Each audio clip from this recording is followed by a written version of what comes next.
नमस्कार, मैं हूँ उषा जैन भटनागर। आप सभी का पॉडकास्ट दिल से पर बहुत स्वागत है।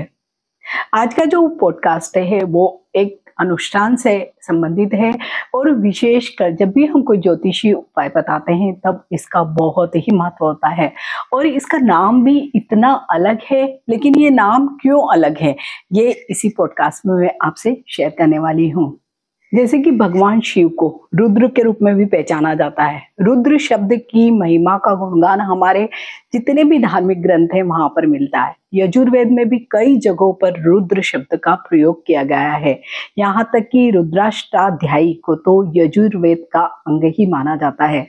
रुद्र की उत्पत्ति रुत शब्द से हुई है। रुत का अर्थ होता है दुखों को दूर करने वाला, यानी जो दुखों को नष्ट करे वही रुद्र है।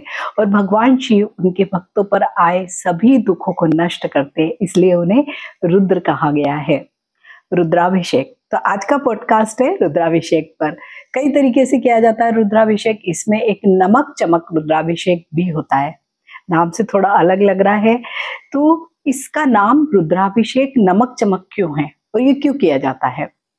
रुद्राभिषेक एक धार्मिक अनुष्ठान होता है जो शक्तिशाली मंत्रों के उच्चारण द्वारा किया जाता है। और रुद्राभिषेक पूर्ण रूप से भगवान शिव को समर्पित है, क्योंकि इसी से भगवान शिव सबसे जल्दी प्रसन्न होते हैं। रुद्राभिषेक भी भगवान शिव को प्रसन्न करने के लिए किया जाता है। और रुद्राभिषेक में भगवान शिव के रुद्र अवतार की पूजा और अभिषेक किया जाता है। रुतम दुखम द्रावयति नाशयति रुद्र, अर्थात रुद्र रूप में विराजमान भगवान शिव हमारे समस्त प्रकार के दुखों को शीघ्र ही समाप्त कर देते हैं। रुद्राभिषेक करने से समस्त प्रकार के कष्टों से मुक्ति मिल जाती है। नमक चमक रुद्राभिषेक क्या होता है? तो रुद्राष्टाध्यायी में कुल 10 अध्याय हुए, परंतु 8 अध्याय तक ही इसे मुख्य माना जाता है, क्योंकि सिर्फ इन 8 अध्यायों में भगवान शिव की महिमा और कृपा दोनों की ही शक्ति का वर्णन किया जाता है, इसलिए रुद्राष्टाध्यायी इसे कहा जाता है। इन 8 अध्यायों में से 5वां अध्याय सबसे महत्वपूर्ण माना गया है। इसलिए अगर किसी व्यक्ति के भी पास समय कम है और व्यक्ति सिर्फ 5वें अध्याय का पाठ करके अच्छा फल प्राप्त करना चाहता है तो कर सकता है। पूरा पाठ न करके केवल 5वां अध्याय करने से भी अच्छे परिणाम मिलते हैं। रुद्राष्टाध्यायी का पाठ करते समय 5वां तथा 8वें अध्याय को नमक चमक पाठ विधि कहा जाता है।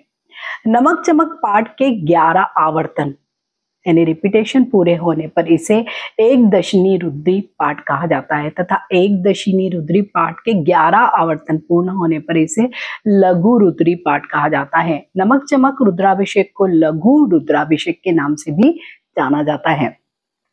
वहीं वायु पुराण के अनुसार जो रुद्राष्टाध्यायी के नमक पंचम अध्याय और चमक यानी अष्टम अध्याय तथा पुरुष सूक्त का प्रतिदिन अगर 3 बार पाठ किया जाता है तो ब्रह्मलोक में वो व्यक्ति प्रतिष्ठा प्राप्त करता है।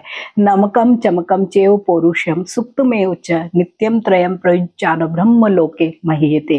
रुद्राष्टाध्यायी का पंचम अध्याय जो कि रुद्र सूक्त है, जिसमें नमः शब्द का विशेष रूप से अधिक मात्रा में प्रयोग किया जाता है, जिस कारण इस अध्याय को नमक अध्याय कहा जाता है। इसी प्रकार अष्टम अध्याय में च में का बारंबार प्रयोग होता है, जिस कारण अष्टम अध्याय को चमक पाठ कहा जाता है। अष्टम अध्याय अर्थात चमक में पंचम अध्याय का एक निश्चित क्रम से पाठ करते हुए पंचम अध्याय की जब 11 आवृत्ति पाठ में की जाती है तो उसे एक रुद्री एकादशनी पाठ कहा जाता है। साथ ही नमक चमक का विशेष प्रयोग होने से इसे नमक चमक भी कहा जाता है। और इस नमक चमक रुद्रा अध्याय की विशेष प्रकार से पाठ करते हैं तो अभिषेक नमक चमक रुद्राभिषेक इसे कहा जाता है। तो आखिर नमक चमक रुद्राभिषेक की क्या लाभ होते हैं? क्योंकि नमक चमक रुद्राभिषेक लघु रुद्री का ही एक हिस्सा होता है तो इसके लाभ भी बहुत होते हैं। विशेषकर 7:30 के समय बहुत अधिक इसका महत्व होता है। और प्राचीन मान्यता के अनुसार लघु रुद्री या लघु रुद्राभिषेक कराने पर मोक्ष की प्राप्ति होती है, धन संपत्ति तथा ऐश्वर्य में वृद्धि होती है। जातक को किसी भी प्रकार का संकट या भय उससे मुक्ति मिल जाती है। अकाल मृत्यु का निवारण होता है। सभी प्रकार के रोगों से मुक्ति मिलती है। वहीं पे नमक चमक रुद्राभिषेक के पाठ से वैवाहिक जीवन बहुत सुखमय हो जाता है। तो नमक चमक रुद्राभिषेक कैसे होता है? और विशेषकर जब किसी की भी साढ़े साती लगती है, क्योंकि चंद्रमा पर साढ़े साती शनि का गोचर होता है, तो उस समय नमक चमक रुद्राभिषेक का बहुत महत्व होता है। इसका वाचन करते समय 8वें और 5वें अध्याय पुनरुक्ति में नहीं लिए जाते, जिसे नमक चमक से अभिषेक करना कहा जाता है। रुद्राष्टाध्याय पूर्ण संपूर्ण होने पर शांति पाठ स्वस्ति पाठ किया जाता है, जिसके बाद आप पंडित जी को दान दक्षिणा देकर ये अभिषेक बेहद खास होता है। नमक चमक महारुद्राभिषेक में हर चीज की मात्रा 5 गुना अधिक होती है, इसलिए इस अभिषेक का महत्व सभी अभिषेक से कई गुना अधिक होता है, इसलिए इसका फल भी बहुत अधिक होता है। तो अगर आपकी भी शनि की साढ़े साती चल रही है या शनि की वजह से कोई भी जीवन में समस्या वाला समय चल रहा है, तो आप जरूर नमक चमक रुद्राभिषेक करवाएं। किसी पंडित से करवा सकते हैं, अगर आप भी पढ़ सकते हैं तो आप खुद भी कर सकते हैं। क्योंकि जब भी शनि की साढ़े साती चलती है या ढैया चलती है, तो शनि क्योंकि चंद्रमा पर गोचर करते हैं, चंद्रमा क्या है? मन है, और वही मन जब शनि के आवरण से ढक जाता है तो जीवन में बहुत प्रकार के दुख और परेशानियां आती है।